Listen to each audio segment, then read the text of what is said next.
মা, চাটা খুব ভালো হয়েছে। আজ আমি বানাবো মাটির হাঁড়িতে চা। চলুন মাটির হাঁড়ির চা আজকে খাওয়া যাক।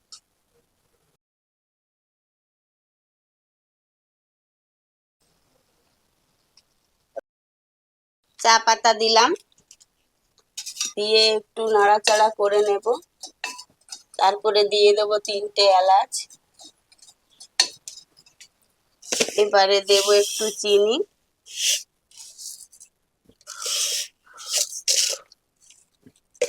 এবারে ভালো করে চা পাতাটাকে দিয়ে নাড়তে থাকবো।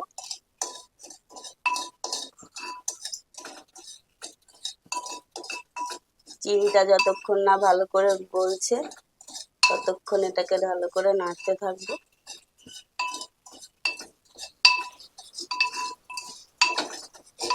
এই তো আস্তে করে চিনিটা গলতে শুরু করে দিয়েছে, আর বেশিক্ষণ লাগবে না।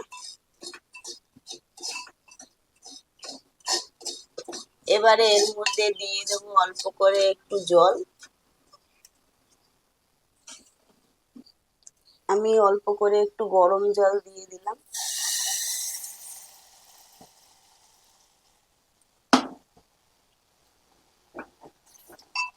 এবার জলটা ভালো করে ফুটলে দিয়ে দেব দুধ।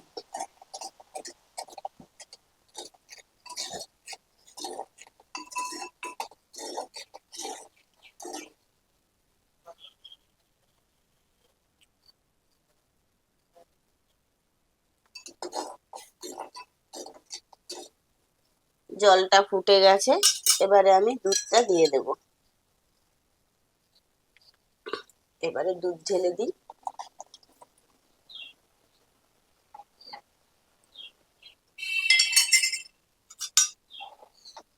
এবারে চাটা ফুটতে থাক।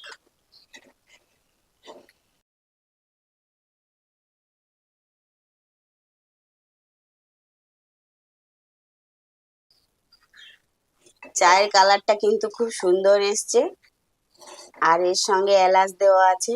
এলাচের একটা দারুণ ফ্লেভার আসে।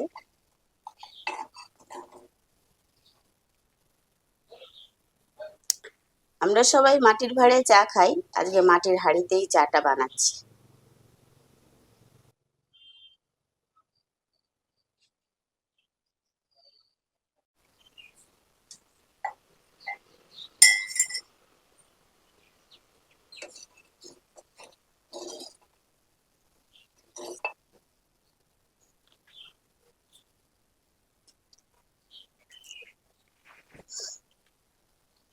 চা যত ফুটবে তত কিন্তু চায়ের টেস্ট বাড়ে।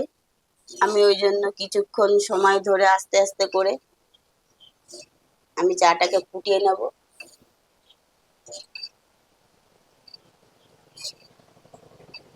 চা ফুটতে শুরু করে দিয়েছে।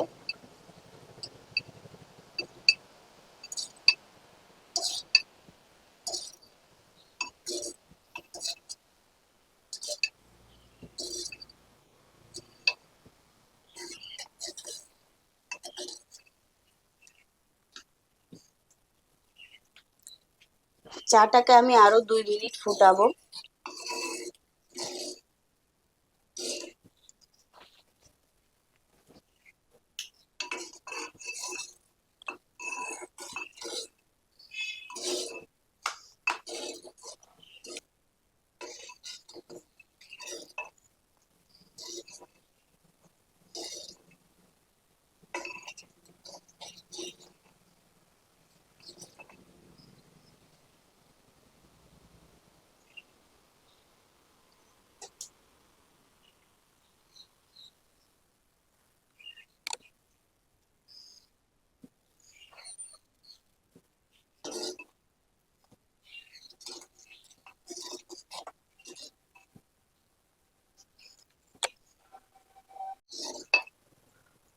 আমার চা হয়ে গেছে। চায়ের ফ্লেভারটা কিন্তু দারুণ এসছে, কালারটাও যেমন সুন্দর এসছে, এলাচের জন্য চায়ের ফ্লেভারটাও খুব সুন্দর এসছে। চলুন এবারে নামিয়ে চাটা খাওয়া যাক।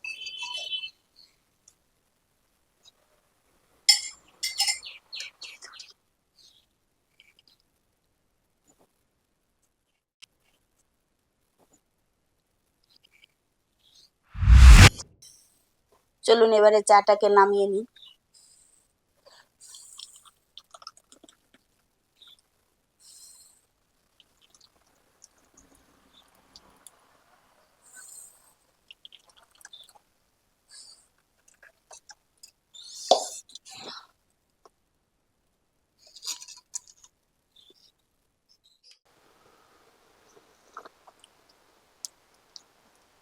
চাটা সত্যি খুব দারুণ হয়েছে।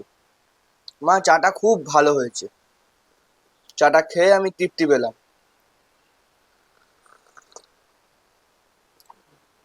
আহ বল আহ বল আর বল, বল। আহ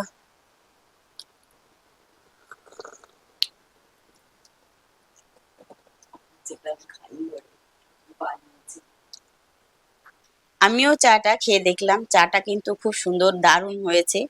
কারণ আমরা সবাই অ্যালুমিনিয়ামের পাত্রে বা স্টিলের পাত্রে চাটা বানাই, কিন্তু মাটির হাঁড়িতে একবার চা বানিয়ে খেয়ে দেখুন, বারবার খেতে চাইবেন। চাটা অপূর্ব হয়েছে খেতে। মাটির হাঁড়িতে চা বানালে মাটির যে একটা গন্ধ, আমরা যেমন ভাঁড়ে চা খাই মাটির ভাঁড়ে, তখন দেখবেন ভাঁড়ের একটা মাটির গন্ধ থাকে, সেটা কিন্তু খুব সুন্দর লাগে, যেটা স্টিলের বাসন বা অ্যালুমিনিয়ামের বাসনে আপনারা পাবেন না।